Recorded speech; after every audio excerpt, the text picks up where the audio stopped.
Hello, learners. You're welcome to class. My name is Miss Sally Raminat, and last week we talked about volleyball.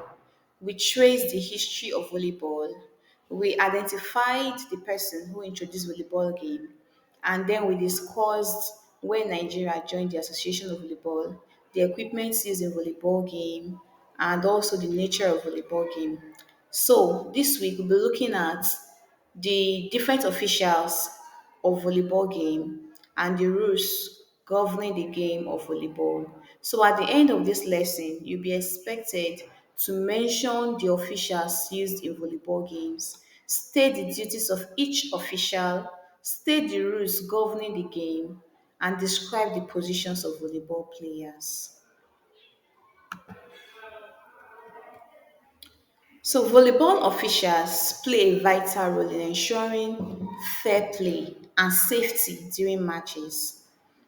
On the sidelines, at the back corners, and at the nets, someone always has an eye on the volleyball court during a game. Although their duties vary, volleyball officials ensure that the game is played fairly, clean, and that points are given when they are deserved. So, those officials are the referees. We have the referees, the scorekeeper, the tracker, and the line judges. Now, the referee's duties include signaling when a rally begins and ends. And the referee is the individual at the center of the court, dressed mostly in black and white stripes. A referee's duties include signaling when a rally begins and ends. The referee is responsible for officially recognizing team requests, substitutions, timeouts, and communicating with the coaches at the appropriate time.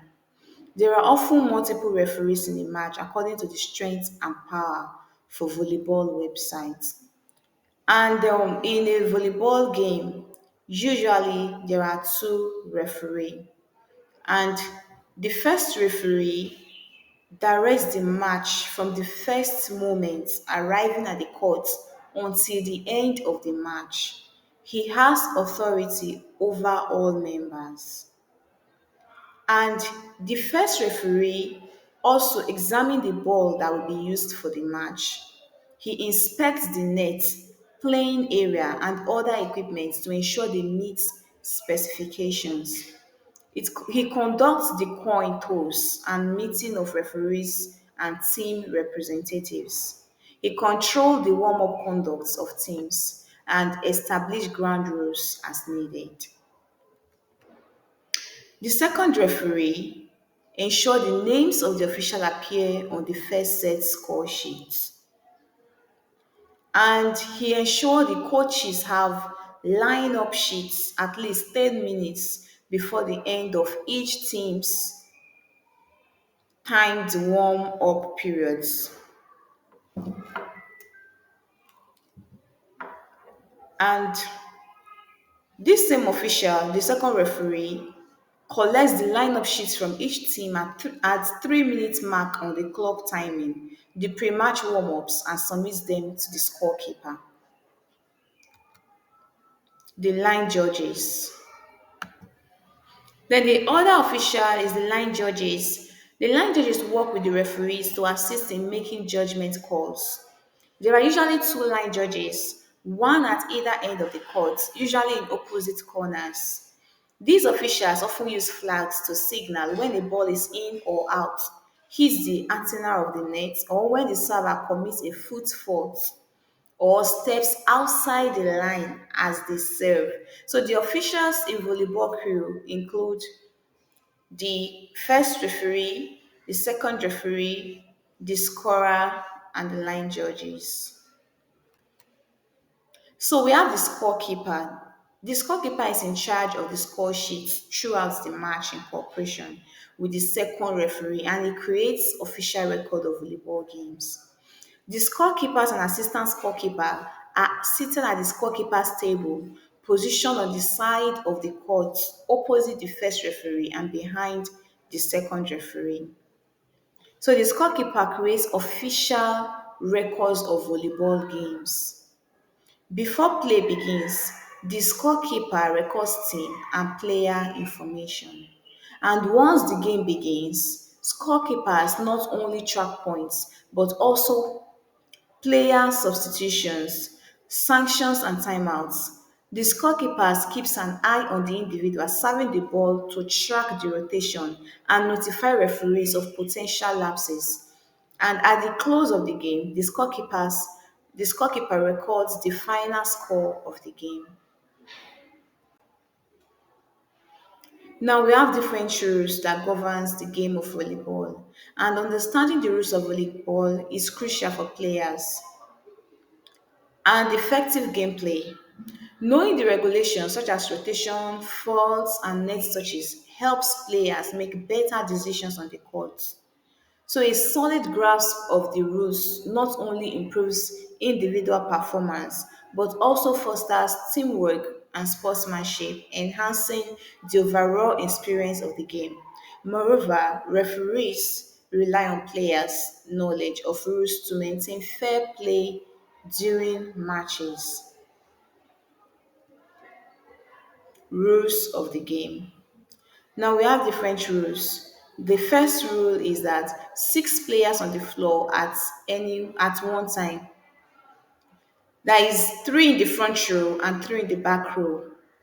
And number two is it is illegal to catch, hold, or throw the ball. You don't catch, you don't hold, and you don't throw the ball. After the serve, frontline players may switch positions at the net. So maximum of three hits per side. Ball may be played off the net during a volley and on serve. And we also have some other rules like it is legal to contact the ball with any part of a player's body. A player cannot block or attack a serve from inside or on the 10-foot line. So after the serve, frontline players may switch positions at the net. Now, the volleyball players, there are six players on a team and four positions that are most important. So first we have the middle blocker. The middle blocker.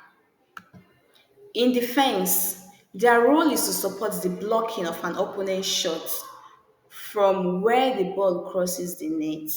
So the middle blocker must be at the net and be positioned between the two outside blockers. They must supply very accurate and quick set shots to outside hitters. Now, the second position is the outside hitter. This is the player who hits and blocks on the front left side of the court. And in defense, their role is to support the blocking of an opponent's shot from where the ball crosses the net. And their role is to be both a main passer and a final hitter. We have the libero. The libero is a defensive position that is required to keep the ball in play and to begin most attacking situations. In contrast to other positions, he stays in play throughout the game and is the only player that does not need to rotate. In defense, their role is to dig accurately and to keep the rally alive. In attack, their role is limited as they have no attack responsibilities, but they can be responsible for setting if the ball is too far away from the setter. And we have the last position, which is the setter. The setter is to their role is to be in charge of the point strategy and to decide when and where to pass the ball. In attack, the setter is a very important attacking position in volleyball. So their role is to be in charge of the point strategy and to decide when and where to pass the ball. So this brings us to the end of today's class. And I have this assignment for you. One, discuss the role of the first and second referee in the volleyball game. And two, briefly describe the four players' position in a volleyball game. Thank you and see you in our next video. Bye.